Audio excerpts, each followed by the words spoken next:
दोस्तों, तारीख थी 14 अगस्त 1947। आज से तकरीबन 73 साल पहले चारों तरफ गहमा गहमी का माहौल था।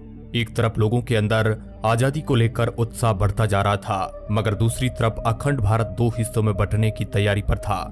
समय रात के करीब 9 बज रहे थे। बिजली की गड़गड़ाहट के साथ दिल्ली की सड़कों पर जबरदस्त बारिश हो रही थी।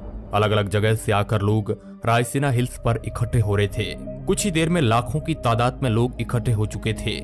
रात के करीब 10 बजे जवाहरलाल नेहरू, सरदार वल्लभ भाई पटेल और राजेंद्र प्रसाद और माउंटबेटन वॉयसराय हाउस पहुंचे।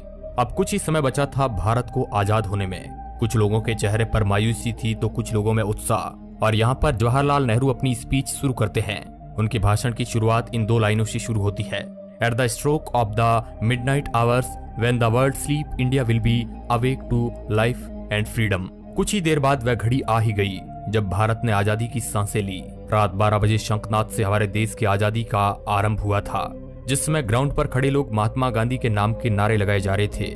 और जो लोग अपने घरों में ये भाषण और सब कुछ रेडियो पर सुन रहे थे, उनकी भी खुशी का कोई ठिकाना नहीं था, क्योंकि उस समय भारत एक आजाद परिंदा हो गया था, जिसका हमने करीब 200 सालों से इंतजार किया था। 14 अगस्त सन 1947 में रात भर बारिश के बाद सुबह आसमान बिल्कुल साफ था। जब सुबह 8:30 बजे पंडित नेहरू और उनके कैबिनेट ने शपथ ली, और जिसके बाद ब्रिटिशर्स का झंडा हटाकर आजाद हिंद का झंडा लहराया गया, जिसे देख सभी की छाती चौड़ी हो गई थी, क्योंकि अब हमें वो झंडा दिखने लगा था जिसे हम बरसों से देखना चाहते थे। जब राजधानी दिल्ली में आजादी का जश्न मनाया जा रहा था, उस वक्त महात्मा गांधी दिल्ली से हजारों किमी दूर पश्चिमी बंगाल के नोआखली में थे और राज्य में शांति कायम करने का प्रयास कर रहे थे। जानकार बताते हैं कि पंडित नेहरू के ऐतिहासिक भाषण को पूरे देश ने सुना था, मगर गांधी जी नहीं सुन पाए थे। 14 अगस्त 1947 की ऐसी रात जब लोग सोए तो गुलाम देश में थे, लेकिन अगली सुबह उनकी आजादी की सुबह थी। लेकिन जितनी खुशी हमें आजाद होने में थी, उतना ही गम अखंड भारत के टूट जाने में था। क्योंकि दोस्तों, भारत ने अपना 3,46,737 किलोमीटर का एरिया पाकिस्तान के रूप में खो दिया। करोड़ों की संख्या में लोग भारत से अलग हो गए थे। जो लोग कुछ समय पहले ही भाई की तरह जिंदगी जी रहे थे, वे अब एक दूसरे की जान के दुश्मन बन चुके थे। क्योंकि 14 अगस्त के रात 12 बजे भारत और पाकिस्तान का विभाजन हो गया। भारत 2 हिस्सों में बट गया, जिसमें एक हिस्सा पाकिस्तान और दूसरा हिस्सा हिंदुस्तान के नाम हो गया था, जिस वजह से कई सारे दंगे हुए। जो लोग खुद को पाकिस्तान में सुरक्षित महसूस समझते थे, वे वहां चले गए, और जो लोग भारत में सुरक्षित महसूस कर रहे थे, वे यहाँ पर आ गए। कहा जाता है कि करोड़ों लोग पलायन को मजबूर हो गए थे। इन दंगों में हजारों लोग मौत के घाट उतर गए थे। ये उस समय दुनिया का संभवतः सबसे बड़ा विस्थापन था, और ये सारा खेल अंग्रेजी हुकूमत का ही था, जिसने डिवाइड एंड रूल का खेल पहले से ही खेल रखा था, जहां पर उन्होंने हिंदुस्तान के अंदर हिंदू और मुस्लिम के बीज भर दिए थे। वरना आजादी के पहले तक हम सभी भाइयों की तरह साथ में जी रहे थे।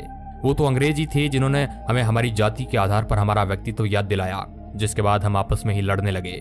और दोस्तों, हिंदुस्तान और पाकिस्तान के विभाजन की सबसे बड़ी वजह यह भी थी कि मोहम्मद अली जिन्ना देश के पहले प्रधानमंत्री बनना चाहते थे, लेकिन पंडित जवाहरलाल नेहरू को प्रधानमंत्री बनाने का वादा महात्मा गांधी पहले ही कर चुके थे, जिस वजह से मोहम्मद अली जिन्ना ने अपना अलग देश मांगा, और इसी वजह से यह सारा फसाद शुरू हुआ, जो 15 अगस्त सन 1947 में खत्म हुआ।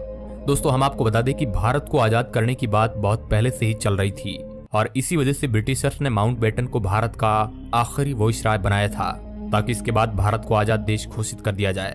लेकिन भारत के हिंदू और मुसलमान भाई आपस में ही लड़ने में उतारू थे, और यही ब्रिटिशर्स चाहते भी थे, क्योंकि ये लड़ाई की चिंगारी उन्होंने ही लगाई थी, जो आग बनकर अब तक हमारे सीने में जल रही है। लेकिन दोस्तों, इससे भी ज्यादा अफसोस की बात यह है कि ब्रिटिशर्स ने हमारे साथ हर वो जुल्म किए जो हम याद करें तो हमारी आंखों में आंसू आ जाते हैं। लेकिन फिर भी उन्हें बारातियों की तरह विदा किया गया। जहां 1500 ब्रिटिश सैनिकों की पहली टीम 17 अगस्त सन 1947 के दिन अपने देश लौटी, वही आखिरी टीम उसके 1 साल बाद 27 अगस्त 1948 के दिन निकली। और जब ब्रिटिशर्स के आखिरी सैनिक की टोली हमारा देश छोड़कर जा रही थी, तो उन्हें बैंड बाजे के साथ विदा किया गया, और उसी दिन सभी ब्रिटिशर्स का नाम हमारे देश के नक्शे से निकल गया। दोस्तों, यह थी हमारी आजादी की पूरी कहानी।